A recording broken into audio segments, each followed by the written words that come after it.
Hello, good evening. Good evening, everybody. Can we start? Yes, good evening.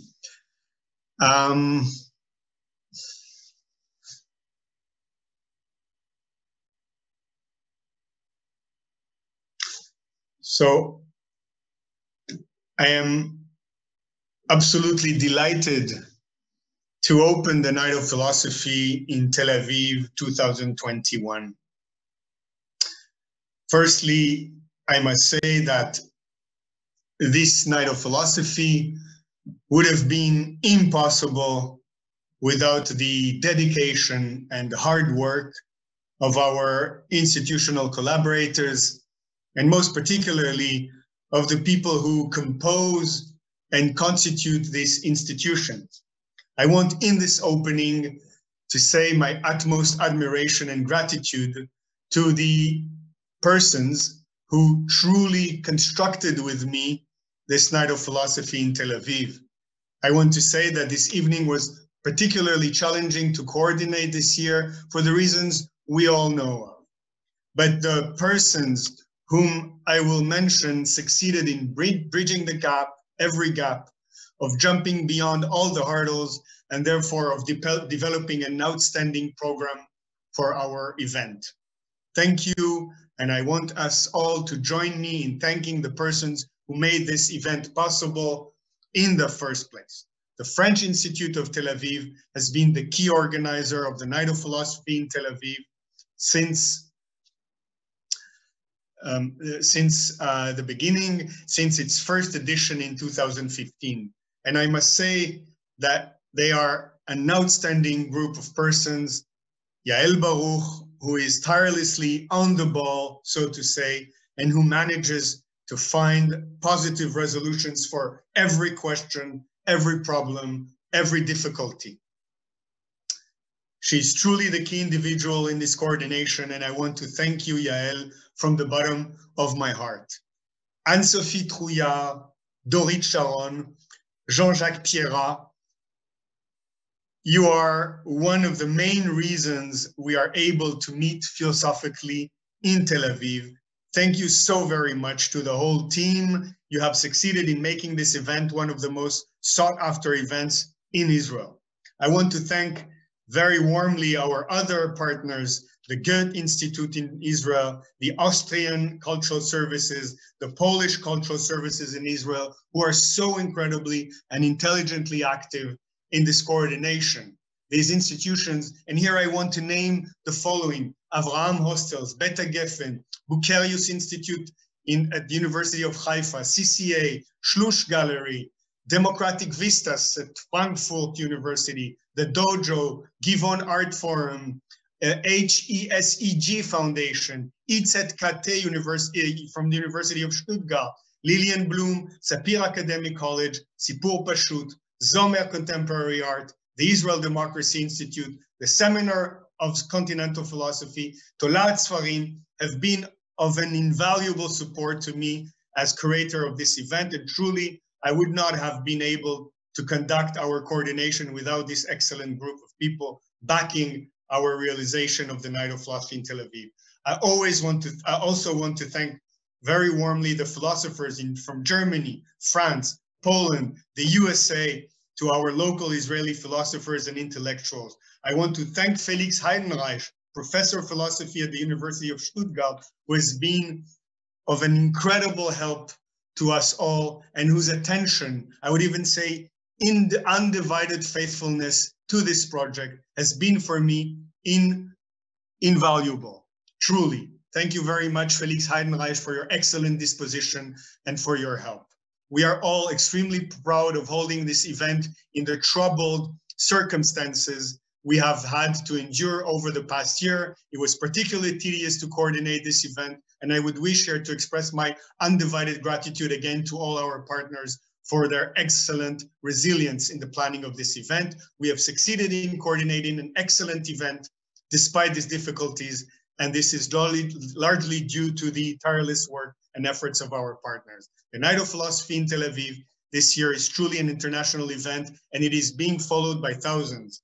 This is, for myself, a great chance for us all to pose the necessary and urgent questions of our time. I want to make a call to all here present and who will be during this event to not hesitate, to question, to bring forth your critical and constructive analysis, to risk innovative ideas and directions. We need philosophy today. We need to conduct and to construct together a world for our humanity, which will courageously look onto its past and tackle its future with resolve and renewed energy.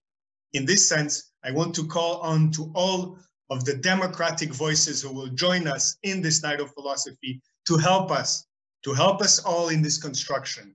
This is the true reason of this event, and I believe the true essence of the Night of Philosophy in Tel Aviv. Before I present our opening speaker, I want to give the floor over to the ambassadors of our partner countries in this Night of Philosophy in Tel Aviv. From France, His Excellency Eric Danon. From Germany, Her Excellency Susan Wasum-Reiner. From Poland, His Excellency Marek Magierowski. And from Austria, Her Excellency Hanna Liko. Dear philosophers, dear participants, dear public, I'm very pleased to join you online to launch tonight the 6th edition of the Night of Philosophy in Israel. As you know, it's a major cultural event initiated in 2015 by the French Institute in Israel. Since its very creation, it has promoted dialogue, a notion which is very dear to my heart. A dialogue on critical contemporary issues between European and Israeli philosophers, intellectuals and public, as well as Israelis, various components of the civil society. And this online edition of the Night of Philosophy in Israel, curated by philosopher Raphael Zagori-Orly, with the generous support of Dr. Felix Heidenreich, will enable this dialogue to take place. Philosophers and intellectuals from France, Germany, Poland, Austria, and Israel are going to meet in this virtual agora to discuss the challenging question of the future of democracy. And of course, I encourage the public to take part in this vibrant exchange. It must be a common, open dialogue. Finally, I would like to extend my gratitude to the Goethe-Institut Israel, the Polish Institute in Tel Aviv, and the Austrian Cultural Forum. They are essential partners of this philosophical challenge, together with all the European and Israeli institutions which make this event possible. So I wish you a fruitful, inspiring, and meaningful Night of Philosophy in Israel. Excellencies, honored participants, guests and friends. For the 6th time, the Night of Philosophy in Israel is giving a platform for an interdisciplinary dialogue to a topic relevant to all of us. My gratitude goes to the Institut Français, which in cooperation with the Goethe-Institut, the Polish Institute, and the Austrian Cultural Forum organized this event, allowing a discussion about a real crucial issue of our time. Thank you for bringing together experts from various fields and a global public beyond borders for tonight's issue, the future of democracy. In recent years, we had come to accept that the hope for the end of history will not materialize shortly. The end of history was the formula introduced by Francis Fukuyama for this hope that democratic values would shape the world into a global democracy as the final peace-securing form of governance. Not only are we in competition with illiberal democracies and competitive authoritarian systems, democratic states and their institutions are being attacked from within by populism, by disinformation, by growing inequalities. The pandemic has made the existing structural weak points of democratic system painfully visible. We are observing how societies have become more fragmented, how tools created to connect are being used to divide, to polarize, and to spread fake news. This making it harder to achieve what is ultimately important for a democratic society, forging compromises and finding consensus.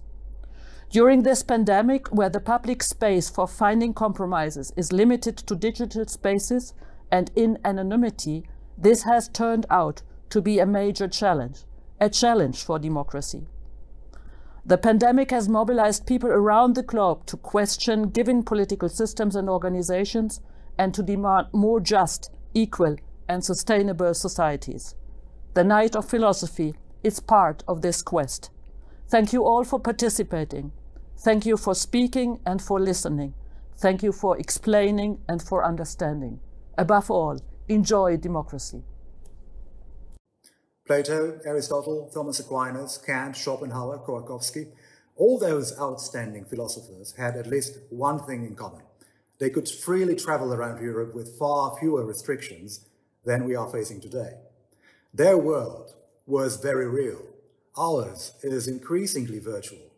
Nevertheless, I have no doubt whatsoever that this year's Night of Philosophy will be as exciting as ever. Co-organized by the cultural institutions of Austria, France, Germany, and Poland, based in Israel, it promises to provide a lot of food for thought.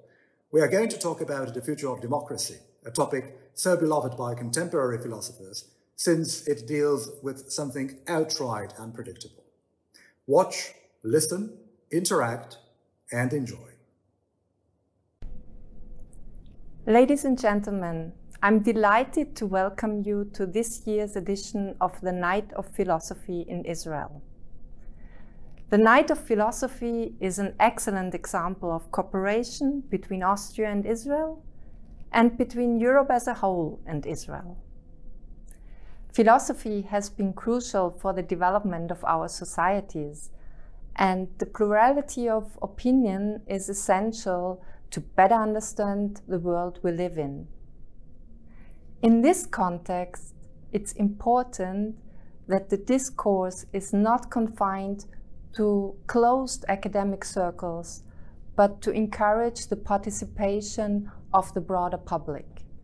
This is why initiatives such as the Night of Philosophy are relevant, so that our societies remain engaged in the discourse. This actually lies at the heart of our democratic societies. I would like to thank everybody who helped to make this Night of Philosophy happen, and I wish you interesting and enriching discussions. Thank you, dear ambassadors, for your opening statements. It is now my great honor to present our opening speaker for the Night of Philosophy in Tel Aviv, former Minister of Justice of France, Robert Badinter. I am truly honored to welcome to our event this highly distinguished French author, politician, lawyer, who is internationally known for having been the author of the abolition of the death penalty in France in 1981 under the Mitterrand government. Robert Badinter has since served on numerous international and French institutions working for justice and the rule of law. He was president of the French Constitutional Council from 1986 until 1995, when he became senator for the French Republic, a position which he still holds today. Robert Badinter has authored many books, essays, and he is also a very distinguished playwright. It is my great honor to welcome Robert Badinter to the Night of Philosophy in Tel Aviv, and thank you very much for your participation in this event. Thank you, Monsieur. Mes chers collègues, mesdames, messieurs, j'aurais aimé me trouver présent parmi vous à Tel Aviv, mais le corona mieux maîtrisée d'ailleurs en Israël qu'en Europe, et mes médecins m'ont interdit de faire ce déplacement et de me joindre à vous dans cette nuit de la philosophie organisée par l'Institut français d'Israël. Le thème de vos échanges est l'avenir de la démocratie. En juger par la présentation initiale que j'ai reçue, il conviendrait plutôt de parler de crise de la démocratie dans nos sociétés actuelles. Ma première réaction, conformément à la tradition juive, a été de répondre à la question posée par une question.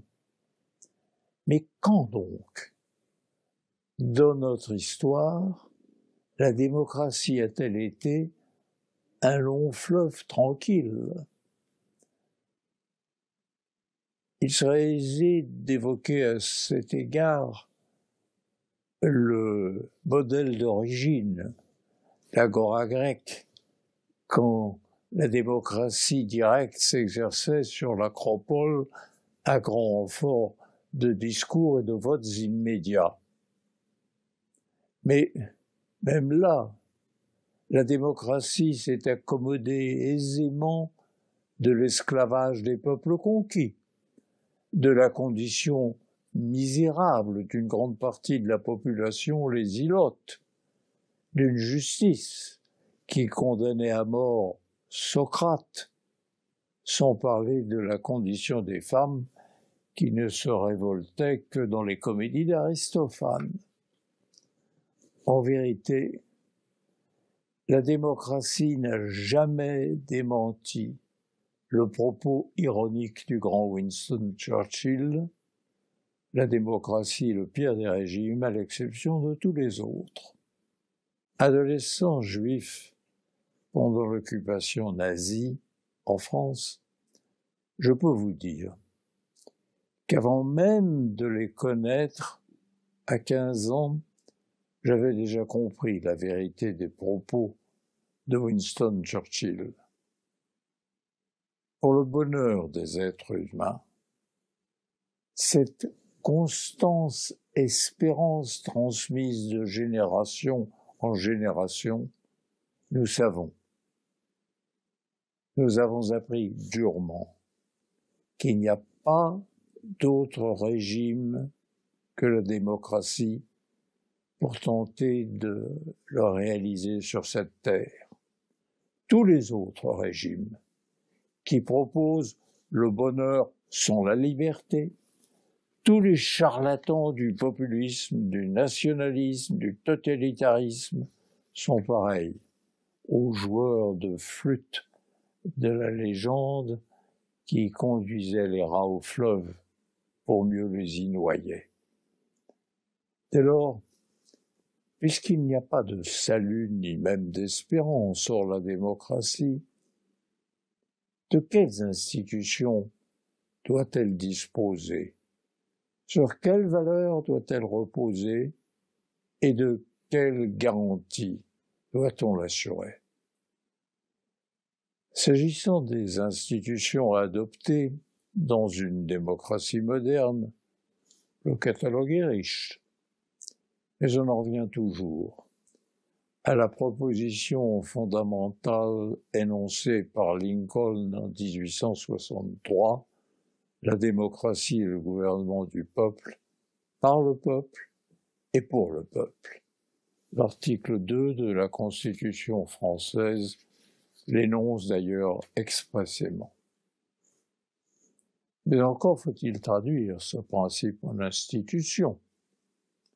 La créativité des juristes est à cet égard sans limite. Il suffit de consulter les revues de droit constitutionnel pour s'assurer de la vérité de l'aphorisme. Le droit est la plus puissante école de l'imagination. Ainsi, existe-t-il bien des modèles possibles de démocratie, république présidentielle ou parlementaire? bicaméralisme ou assemblée unique, élection des parlementaires au scrutin uninominal ou par liste, je pourrais continuer. Mais les recettes sont multiples. Cependant, quelle que soit l'expression institutionnelle, le principe de séparation des pouvoirs est toujours une exigence de la liberté. Et la démocratie moderne ne repose pas seulement sur des institutions, elle se fonde aussi sur un système de valeurs. Une déclaration des droits de l'homme, toujours à compléter, doit définir ces valeurs. À la liberté, l'égalité, bien d'autres dans le cours des temps sont venus s'ajouter. La liste au regard du droit comparé est longue, mais soyons méfiants. Après tout, la plus complète de déclaration des droits de l'homme figure dans la Constitution de 1936, promulguée en URSS sous le régime de Staline. En réalité, les valeurs ainsi proclamées ne sont inscrites dans la réalité que si elles sont garanties par une autorité judiciaire indépendante. Je dirais qu'une Cour suprême et une magistrature de qualité sont des impératifs de la démocratie contemporaine. Ces principes rappelés restent pour nous à répondre à la crise actuelle de la démocratie. Quel que soit le régime adopté répondant aux spécificités nationales, des périls identiques menacent la démocratie aujourd'hui dans tous les régimes. À l'universalisme des droits humains s'oppose le communautarisme qui tente à transformer la nation en un conglomérat d'intérêts spécifiques. À la liberté de penser et de croire, garantie par la laïcité, cet autre pilier de la démocratie, certains entendent substituer des commandements religieux pour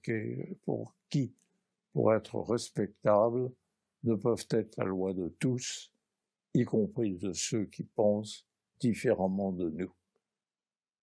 Partout, les inégalités sociales s'accroissent par l'effet de systèmes inéquitables d'accès au savoir et à la culture. Et que dire de l'inhumanité dont les sociétés démocratiques font trop souvent preuve au regard des immigrés ou des migrants à la condition désespérée. Bien des défis devraient être ainsi relevés. Ils se résument en un mot, l'injustice.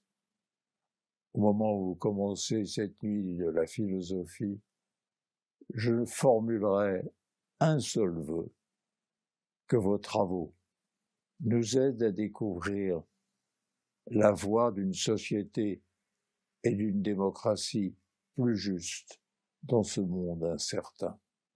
Vous pourrez alors dormir en paix.